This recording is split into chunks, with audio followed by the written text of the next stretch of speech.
ओशो का ये विचार, जीवन को समझने की कोशिश मत करो, इसे जियो, हमें जीवन के प्रति एक सहज और प्राकृतिक दृष्टिकोण अपनाने की प्रेरणा देता है। ओशो का मानना है कि जीवन को बौद्धिक रूप से समझने के प्रयास में हम उसकी असली सुंदरता और सहजता से वंचित रह जाते हैं।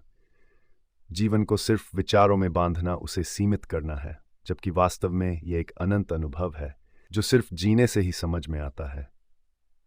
नंबर 1, जीवन को जीना ही असल समझ है। ओशो के अनुसार जीवन को जीना ही असल में उसे समझने का तरीका है।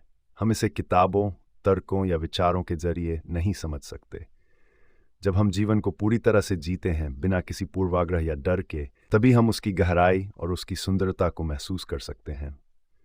नंबर 2, अनुभव की अहमियत। ओशो का मानना है कि जीवन को जीने का अर्थ है उसे प्रत्यक्ष रूप से अनुभव करना। किसी चीज के बारे में पढ़ना या सुनना उसकी वास्तविकता को महसूस करने से अलग है। जीवन एक अनुभवजन्य यात्रा है और इसे सिर्फ अनुभव से ही समझा जा सकता है। जब हम हर पल को बिना किसी द्वंद्व के अनुभव करते हैं तो हमें जीवन का वास्तविक अर्थ समझ में आता है। नंबर 3, विचारों से परे जाना। हम अक्सर जीवन को समझने के लिए अपने विचारों और तर्कों का सहारा लेते हैं, लेकिन ओशो कहते हैं कि जीवन विचारों से परे है। हमारे विचार सीमित होते हैं, जबकि जीवन असीमित है। इसे तर्क और बुद्धि की सीमाओं में बांधना संभव नहीं है।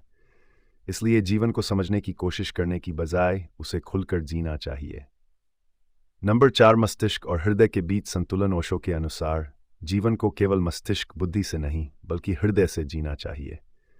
मस्तिष्क चीजों का विश्लेषण करता है, सवाल करता है, लेकिन हृदय सहजता से स्वीकार करता है और आनंदित रहता है। जीवन को जीने के लिए मस्तिष्क को पीछे छोड़ना और हृदय की सुनना जरूरी है, क्योंकि हृदय ही जीवन का वास्तविक स्पंदन समझ सकता है। नंबर 5, प्रवाह के साथ बहना। ओशो का मानना है कि जीवन को समझने का प्रयास करने के बजाय हमें इसके साथ बहना चाहिए। जीवन एक नदी की तरह है जो निरंतर प्रवाहित होती रहती है। इसे नियंत्रित करने की कोशिश करने की बजाय हमें इसके प्रवाह का हिस्सा बनना चाहिए। जो लोग जीवन के प्रवाह के साथ बहते हैं वे इसके वास्तविक आनंद और सौंदर्य को महसूस कर पाते हैं। नंबर 6, प्राकृतिकता को अपनाना। ओशो कहते हैं कि जीवन को जटिल बनाना हमारे दिमाग की एक आदत है। हमें इसे सहज और प्राकृतिक रूप में लेना चाहिए। जब हम जीवन को उसकी स्वाभाविकता के साथ स्वीकार करते हैं तो हम उसे उसकी संपूर्णता में अनुभव कर सकते हैं। जीवन को समझने की कोशिश करने में हम उसकी सहजता खो देते हैं। नंबर 7, भविष्य और अतीत से मुक्त होना। जीवन को समझने की कोशिश अक्सर अतीत और भविष्य के विचारों में उलझा देती है। ओशो का मानना है कि जीवन का वास्तविक अनुभव वर्तमान में होता है। जब हम वर्तमान में जीते हैं तो हम जीवन को उसकी सच्ची वास्तविकता में महसूस कर पाते हैं।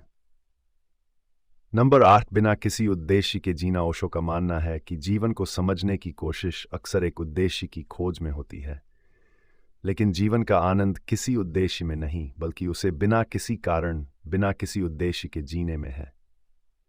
जब हम जीवन को किसी परिणाम या उद्देश्य से जोड़ना छोड़ देते हैं तब हम असल में उसे जीना शुरू करते हैं। नंबर 9, मृत्यु के भय से मुक्त होना। अक्सर हम जीवन को समझने की कोशिश इसलिए करते हैं ताकि हम मृत्यु के भय को कम कर सकें।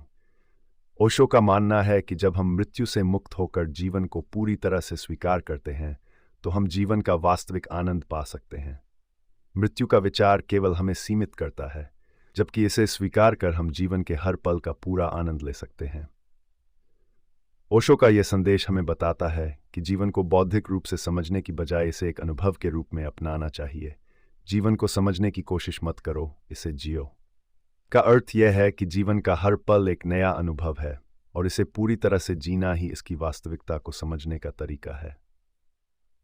ओशो का यह विचार हमें जीवन के प्रति सहजता और आनंदमय दृष्टिकोण अपनाने की प्रेरणा देता है। जब हम जीवन को खुलकर बिना किसी अपेक्षा या उद्देश्य के जीते हैं तब ही हम इसके असली अर्थ और इसकी खूबसूरती को समझ सकते हैं।